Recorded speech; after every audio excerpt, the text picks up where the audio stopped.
Permata TV YouTube Indonesia dengan bangga mempersembahkan sebuah storytelling kekinian abad ini, diangkat dari karya besar Esa Mintarja yang sangat populer di masanya, berlatar belakang kisah tanah Jawa masa lampau dengan judul Kisah Api di Bukit Menoreh.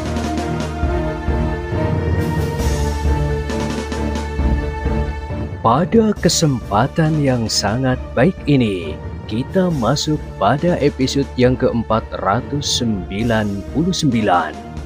Selamat menikmati.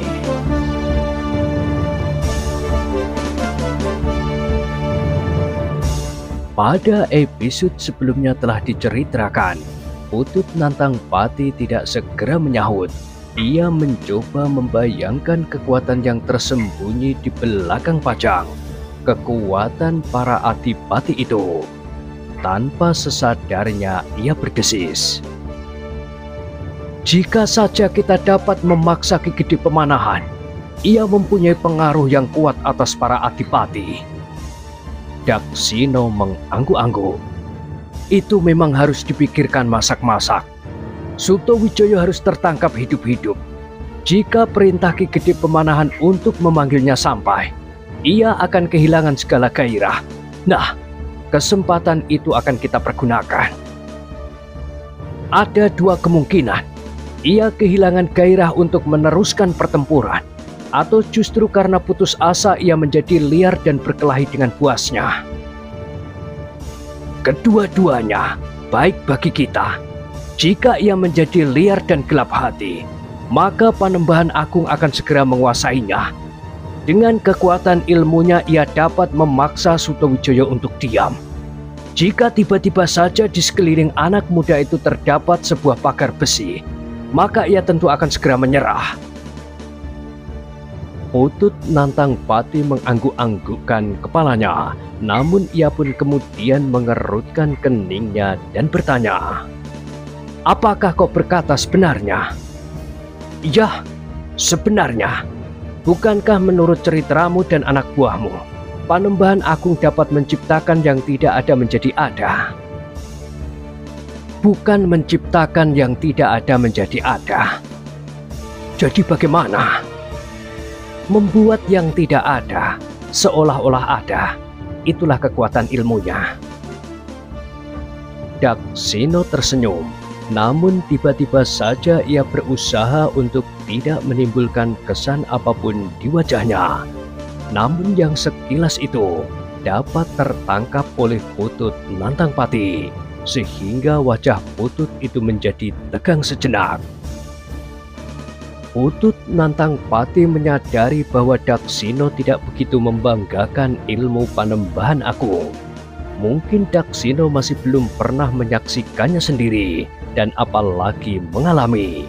Yang diketahui oleh Daksina adalah bahwa Panembahan Agung mempunyai beberapa orang pembantu yang dapat dibanggakan, termasuk Putut Nantang Pati sendiri, selain mereka yang telah terbunuh seorang demi seorang di Alas Mentauk sendiri dan di Jati Anom.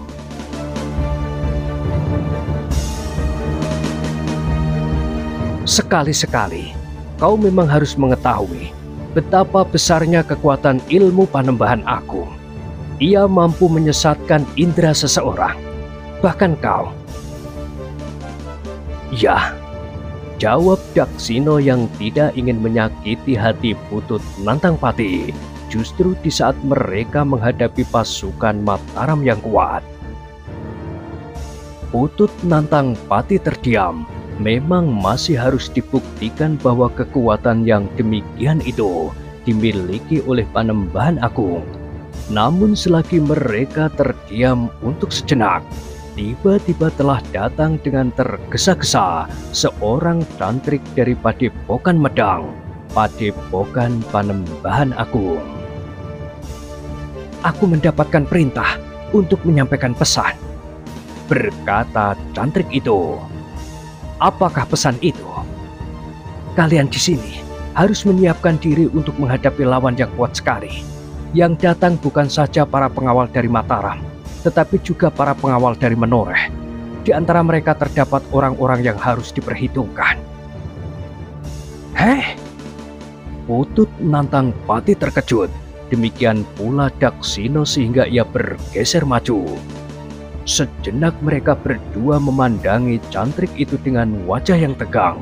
Namun kemudian Putut Nantang Pati menarik nafas dalam-dalam sambil berkata, "Yah, aku percaya. Tapi bukankah pertahanan yang sebenarnya di hadapan Padepokan Panembahan Agung sudah dipersiapkan?" "Ya, semuanya sudah siap. Jika Panembahan Agung itu menyampaikan pesan kepada Padepokan ini, agar mereka yang di sini tidak terjebak dan berkesempatan untuk menghindari korban yang akan berjatuhan. Terima kasih. Kami di sini akan berhati-hati menghadapi pasukan yang sangat kuat itu." Daksina yang untuk beberapa saat berdiam diri kemudian berkata, "Apakah jaringan pengawas sandi Panembahan Agung jauh lebih ketat dari pengawasanmu? Justru kau berada di sini, sekedar merupakan bayangan Padepokan Panembahan Agung.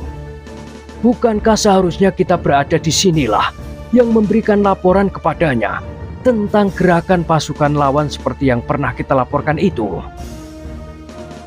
Putut Nantang Pati tersenyum. Katanya, "Kau mulai melihat kelebihan Panembahan Agung. Jika ia ingin melihat sesuatu, maka ia tidak perlu menembus batas tempat dan jarak. Ia dapat melihat dari kejauhan apa yang akan terjadi meskipun sekedar berupa isyarat." Apakah itu yang disebut sebangsa Aji Sabto Pangroso, Sabto Pameling, dan Sabto Pangrungu yang dapat melihat, mendengar dan bahkan berbicara dari jarak jauh? Aku tidak pernah mempersoalkan nama. Ketika aku mulai mempelajari ilmu itu, aku sama sekali tidak peduli bahwa Panembahan Agung menyebutnya sebagai Aji Pangangen-angen. Daksina mengerutkan keningnya dan Putut Nantang Pati tersenyum sambil berkata, "Tetapi sayang bahwa aku baru dalam tahap permulaan. Ketika kami di sini harus sudah mulai dengan segala macam usaha untuk menggagalkan berdirinya Mataram, sehingga aku belum menguasai permulaannya saja dari ilmu itu."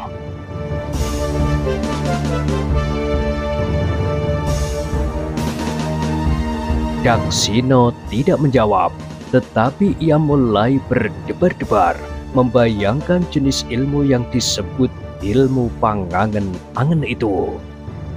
"Baiklah," berkata Putut Nantang Pati kemudian kepada cantrik yang mendengarkan pembicaraan itu dengan heran. "Kembalilah kepada Panembahan Agung. Beritahukan kepadanya bahwa aku akan menyesuaikan diri dengan keadaan lawan dan rencana kita semula." Sepeninggal cantrik itu, maka Putut Nantang Pati masih saja tersenyum-senyum dan berkata, "Mungkin kau tidak percaya, tetapi baiklah, aku tidak akan bercerita tentang Panembahan Agung dengan cara yang berlebih-lebihan. Aku harap kau akan dapat melihatnya sendiri. Meskipun demikian, kami tidak dapat ingkar bahwa ilmunya pun terbatas. Maksudku bahwa ia bukan orang yang dapat melihat seisi bumi ini." Daksina mengangguk-anggukkan kepalanya sambil menarik nafas dalam-dalam. Ia berkata, "Aku memang tidak pernah menolak kenyataan serupa itu. Tetapi di dalam perang yang cukup besar, maka ilmu itu tidak akan dapat menyeluruh. Maksudku, kemampuan pengaruhnya pun terbatas. Tidak semua pasukan lawan dapat dipengaruhi oleh ilmu itu." "Kau benar, tetapi jika yang terpengaruh itu senopatinya, maka keadaan lawan itu akan menjadi gawat."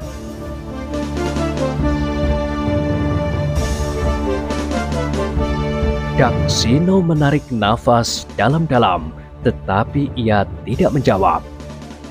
"Marilah," berkata Putut Nantang Pati. "Pasukan Mataram dan Menoreh itu tentu sudah menjadi semakin dekat.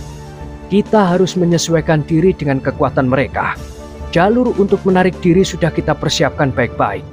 Mudah-mudahan pasukan Mataram dan Menoreh itu akan terpancing dan kita dapat menjebaknya di lembah di hadapan padepokan Panembahan Agung. Seandainya lembah itu tidak dapat dipengaruhi oleh ilmu Panembahan Agung yang disebutnya Aji Pangangen-angen itu, namun keadaan pasukan Mataram dan Menoreh tentu akan berada di dalam kesulitan. Kami akan dapat menggulingkan batu-batu padas dan akan menimpa mereka seperti menimbuni puluhan mayat di dalam satu lubang yang besar. Jangan terlampau berbangga atas diri sendiri, sahut Daksina. Di dalam lingkungan keprajuritan Pajang, maka setiap sikap yang terlampau berbangga atas diri sendiri merupakan suatu celah yang besar. Aku tahu, meskipun aku belum pernah menjadi seorang prajurit, apalagi seorang perwira, tetapi aku mempelajari ilmu keprajuritan.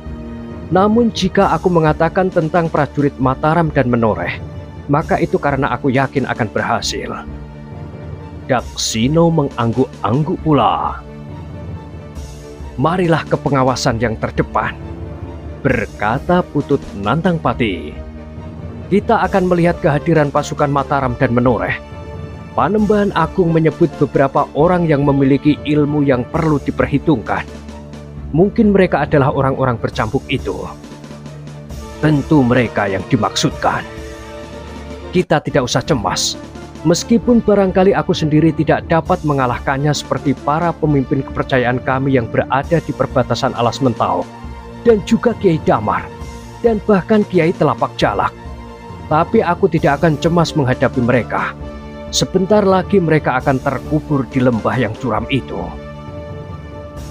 Kau yakin? Kenapa tidak? Kau yakin dapat lolos dari tangannya ke dalam jalur yang sudah kau buat? Aku yakin beberapa orang prajurit sudah mapan untuk melindungi aku dengan senjata jarak jauh. Dan bukankah kau akan ikut bersamaku? Daksina menarik nafas dalam-dalam. Meskipun Putut Nantangpati percaya sepenuhnya kepada penglihatan Panembahan Agung, namun ia mempergunakan juga perhitungannya untuk setiap rencana yang disusunnya. Dan ia tidak dapat mengingkari ketelitian rencana Putut Nantangpati untuk menghindari pertempuran jika agaknya mereka tidak akan dapat menahan pasukan lawan yang bakal datang. Apalagi setelah mereka mendapat keterangan bahwa yang datang bukan saja para pengawal Mataram di bawah pimpinan Sutowijoyo, tetapi beserta mereka adalah pasukan pengawal Menoreh. Tentu anak gadis Ki Argopati itu, berkata Daksina di dalam hatinya. Sejenak kemudian, maka mereka berdua pun pergi ke lereng di kaki perbukitan.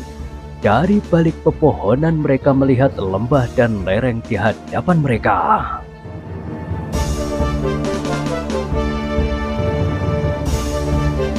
Tidak ada tanda-tanda bahwa mereka akan datang, bertanya Putut Nantangpati kepada para pengawas yang bertebaran di antara gerumbul-gerumbul liar. Belum, sahut salah seorang dari mereka. Jangan lengah, gerumbul-gerumbul di lereng itu memang memungkinkan untuk berlindung. Tetapi tidak untuk berlindung sebuah pasukan. Putut Nantangpati mengangguk-anggukkan kepalanya. Lalu katanya, berhati-hatilah, aku akan pergi ke depan. Putut Nantangpati, Daksina dan beberapa orang pengawalnya pun maju lagi untuk menemui para pengawas yang paling depan. Dengan hati-hati mereka merayap tebing di balik gerumbul-gerumbul yang rimbun. Dalam pada itu, kelompok-kelompok pasukan Mataram dan Menoreh maju semakin dekat. Mereka menyusup di antara pepohonan. Namun kadang-kadang mereka harus melalui tempat yang terbuka beberapa langkah, sehingga memungkinkan para pengawas lawan dapat melihat mereka. Dan ternyata demikianlah yang terjadi. Ketika pasukan pengawal menoreh yang dipimpin oleh Ki Argopati menjadi semakin dekat, dan sekilas mereka terpaksa menyeberangi daerah terbuka. Salah seorang dari para pengawas terdepan dari Padepokan Putut Nantang Pati itu dapat melihatnya. Sejenak orang itu memperhatikan seseorang yang merunduk sambil berlari-lari. Kemudian orang-orang berikutnya. Pengawas itu pun kemudian menggamit kawan-kawannya dan dengan ujung jarinya menunjuk ke arah pasukan yang mendekat. Mereka justru melalui jalan itu, desis salah seorang dari mereka. Agaknya mereka akan langsung memotong pasukan kita, karena dari lereng itulah salah seorang kawan kami telah melepaskan anak panah. Mereka tentu menduga bahwa di tempat itu kini sudah disiapkan pengawasan yang ketat.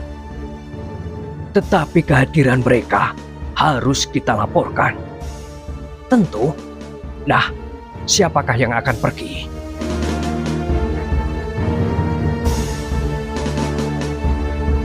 Salah seorang dari para pengawas itu pun kemudian merayap naik untuk melaporkan bahwa mereka telah melihat sebuah pasukan yang mendekati padepokan mereka. Tetapi orang itu terhenti justru karena mereka bertemu dengan Putut Nantang Pati dan Daksino. Sehingga dengan demikian, maka Putut Nantang Pati dan Daksino sempat melihat sendiri pasukan yang bergerak maju itu. Tetapi keduanya tidak sempat melihat siapakah yang telah memimpin pasukan mereka. Tidak terlalu banyak, desis Putut Nantang Pati. Adalah kesombongan tiada taranya, bahwa hanya dengan pasukan yang sangat kecil, bahkan hanya sekelompok kecil pasukan pengawal mereka akan menembus padepokanku. Jangan menyangka demikian, desis Daksino. Kenapa? Aku yang mencoba menjebak mereka, justru pernah terjebak.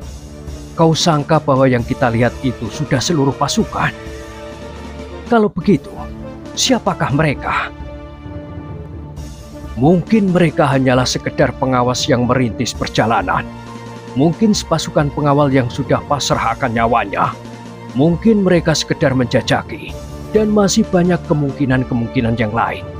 Namun kita harus berhati-hati dalam menghadapi pasukan dari Mataram dan Menoreh. Kau dasarkan pertimbanganmu kepada peringatan yang telah diberikan oleh Panembahan Agung. Daksino mengerutkan keningnya. Jawabnya, bukan hanya pesan itu, tetapi menurut perhitunganku, demikian akan jadinya. Aku pernah mengalaminya. Putut Nantang Pati mengangguk-angguk, lalu katanya kepada para pengawas, kalian tetap di sini. Jika kalian tergesa-gesa, kalian tidak usah datang kepada kami. Kalian dapat melemparkan isyarat. Demikianlah, maka Putut Nantang Pati dan Daksino itu pun kemudian dengan tergesa-gesa kembali kepada induk pasukannya. Sesuai dengan peringatan Daksino, maka Putut Nantang Pati pun harus berhati-hati. Diperintahkannya sebagian dari pasukannya untuk bersiap menghadapi jalur arah kelompok lawan yang mendekati mereka. Tahan mereka, tetapi ingat, jika tengara itu berbunyi, kalian harus menarik diri lewat lekuk yang ditentukan sebelumnya itu. Jika pasukan lawan mengejar kalian lewat jalur jalan itu, maka akan dapat kita menghancurkannya selagi mereka menerobos lembah yang sempit itu. Putuskan tali pengikat batang-batang kayu itu, dan lembah yang sempit itu akan menjadi kuburan yang besar. Tetapi jika mereka berhasil menerobos masuk, meskipun hanya sisa-sisanya saja, mereka akan kita hancurkan di pertahanan terkuat, di hadapan Padepokan Panembahan Agung. Berkata Putut Nantang Pati kepada seorang pemimpin kelompok pengawalnya. Putut Nantang Pati dan Daksino pun kemudian kembali ke induk pasukannya. Mereka sudah menempatkan diri mereka di medan yang mereka pilih. Jika keadaan memaksa, mereka akan dengan mudah menarik diri. Dengan sedikit arah tipuan, Mereka akan dapat menjebak pasukan lewat sebuah lembah yang sempit yang memang dipersiapkan untuk mengubur pasukan Mataram dan menoreh dengan pokok-pokok kayu yang diikat dengan tali yang kuat di atas tebing.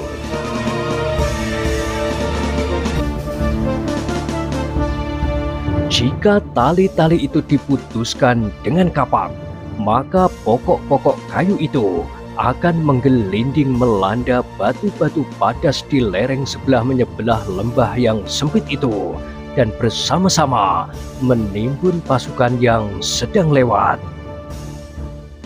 Terlalu sulit untuk melarikan diri, apalagi tali yang pertama-tama diputuskan adalah di kedua ujung lembah itu, berkata Putut Nantangpati. Tetapi bagaimana jika pasukan Mataram dan Menoreh itu berjalan dalam jarak yang panjang, sehingga seluruh pasukannya menjadi panjang sekali? Bertanya Daksina. Kita mengambil pangkalnya, sehingga ujungnya akan terjebak dan tidak akan mungkin melarikan diri lagi. Daksina mengangguk-anggukkan kepalanya. Cara yang sederhana itu memang memungkinkan untuk mengurangi kekuatan pasukan Mataram dan Menoreh dan terutama menimbulkan kekacauan di antara mereka. Dalam kekacauan itulah maka pasukannya akan dapat menyerang dan membinasakan lawan sebanyak-banyaknya. Namun dalam pada itu, selagi Putut Nantangpati dan Daksina mempersiapkan diri, maka para pengawas di paling depan itu pun terkejut. Ternyata selain para pengawal yang mereka lihat menyusur tebing dan agaknya berniat langsung memotong pasukan bersenjata panah itu, mereka melihat pasukan yang lebih besar merayap maju di lembah pegunungan itu, di sela-sela pepohonan yang rimbun. Oh, desis salah seorang dari mereka. Tentu itu induk pasukannya. Yang lain mengangguk-anggukkan kepalanya. Katanya, mereka memang pandai menyusun kekuatan. Kekuatan yang tidak terlampau besar akan dapat dipergunakan dengan baik jika pimpinannya cakap mengatur laku dan gelar. Gelar apakah yang kita lihat sekarang? Kita belum melihatnya. Agaknya mereka pun masih belum membuka gelar. Mereka baru sekedar merayap mendekat. Tetapi mereka menyusun diri dalam urutan-urutan yang panjang, seorang demi seorang dalam jarak beberapa langkah. Itulah kelebihan mereka. Susunan barisan yang demikian memang sulit untuk dijebak dalam kepungan. Kawannya mengangguk-anggukkan kepalanya saja. Lalu katanya, kita harus memberikan isyarat secepatnya. Ternyata yang datang benar-benar sebuah pasukan yang kuat. Kita tidak perlu memberikan isyarat. Kita dapat menggabungkan diri saja langsung dengan induk pasukan. Kita sudah melihat arah pasukan induk yang datang dari Mataram dan Menoreh itu. Agaknya pasukan yang besar itulah pasukan Mataram.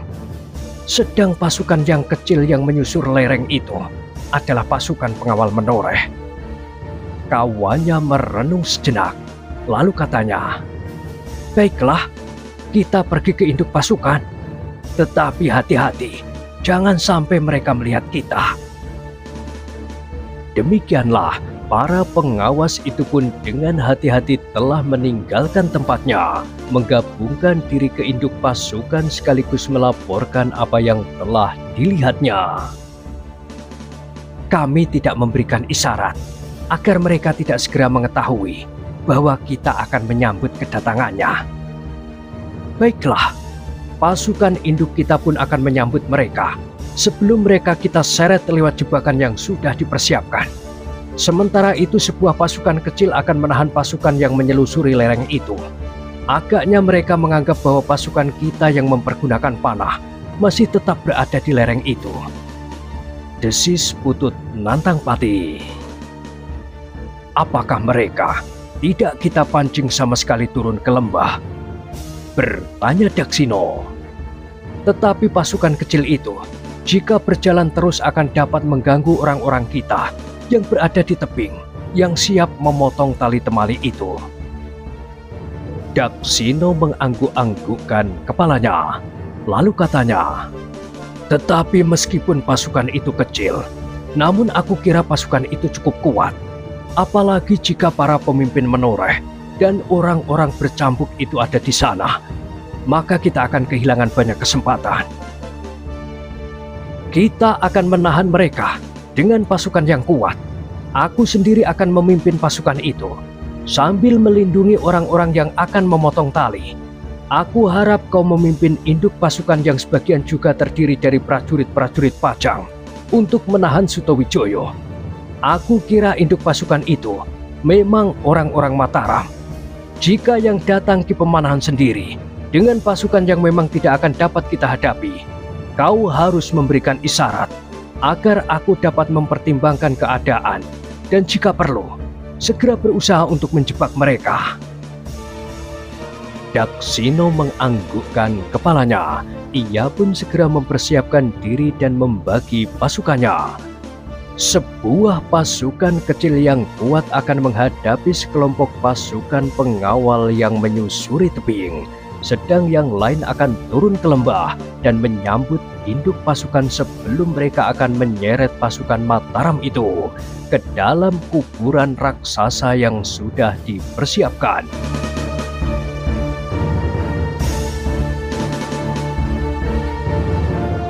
Sejenak kemudian maka pasukan itu pun segera terbagi. Putut Nantang Pati sendiri memimpin pasukan kecil itu dan memisahkan diri dari pasukan induk menyelusur tebing menyongsong lawan. Tetapi mereka tidak terlalu jauh maju, karena sebagian dari mereka harus melindungi orang-orangnya yang siap dengan kapak di tangan untuk memotong tali jebakan. Dalam pada itu, Daksino pun mulai menuruni tebing dengan penunjuk jalan para pengawas yang melihat pasukan Mataram mendatangi mereka. Sedang Putut Nantang Pati yang sudah melihat sendiri pasukan yang mendatangi menyelusur tebing tidak memerlukan penunjuk jalan sama sekali. Tetapi Daksino memang tidak ingin bertempur mati-matian. Tugasnya hanya sekedar menahan pasukan itu dan kemudian memancing mereka. Karena ternyata pasukan itu terlampau kuat untuk dihancurkan dengan kekuatan pasukannya. Sambil menggenggam senjatanya, Daksino maju diikuti oleh pasukan yang sebenarnya juga cukup kuat. Apalagi di antara mereka terdapat beberapa orang bekas prajurit Pajang yang bertekad untuk ikut serta dengan Daksino apapun yang terjadi. Tetapi karena nafsu perlawanan mereka tidak sekuat pengawal Mataram, maka sudah barang tentu bahwa hal itu akan mempengaruhi jalannya peperangan. Setiap orang di dalam pasukan itu sudah mengetahui dengan pasti bahwa mereka akan segera menarik diri jika lawan cukup kuat. Karena itu, gairah untuk bertempur sebelum mereka sampai di pertahanan yang terakhir di hadapan Padepokan Panembahan Agung agaknya memang sangat kecil selain sekedar mempertahankan hidup. Karena mereka tidak mau mati lebih dahulu sebelum mereka melihat betapa para pengawal Mataram dan Menoreh itu akan kebingungan menghadapi ilmu Panembahan Agung yang sakti itu. Di bagian lain dari tebing pegunungan itu, beberapa orang sudah siap dengan anak panah. Mereka harus melindungi pasukan yang sedang mundur lewat sebuah lembah yang sempit dengan anak panah itu. Kemudian jika pasukan lawan mengejar terus, dan itulah yang memang diharapkan, maka mereka harus memberikan isyarat kepada orang-orang yang memegang kapak di tangannya untuk memotong tali temali yang mengikat beberapa batang pokok kayu yang panjang. Dengan demikian maka anak panah mereka tidak boleh menghentikan sama sekali laju lawan.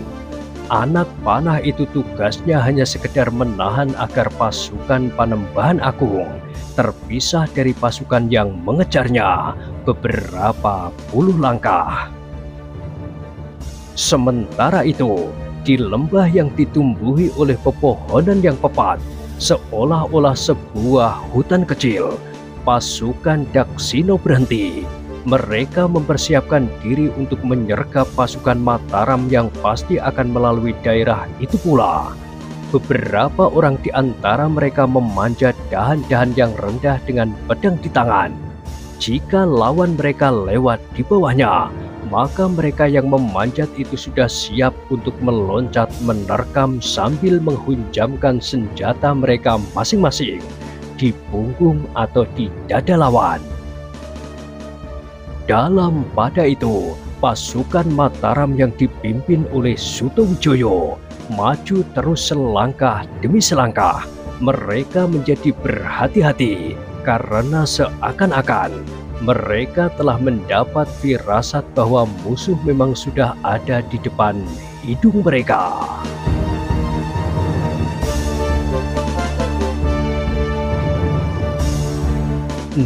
Nah, bagaimanakah kisah selanjutnya? Silahkan ikuti terus kisah Api di Bukit Menoreh pada episode berikutnya.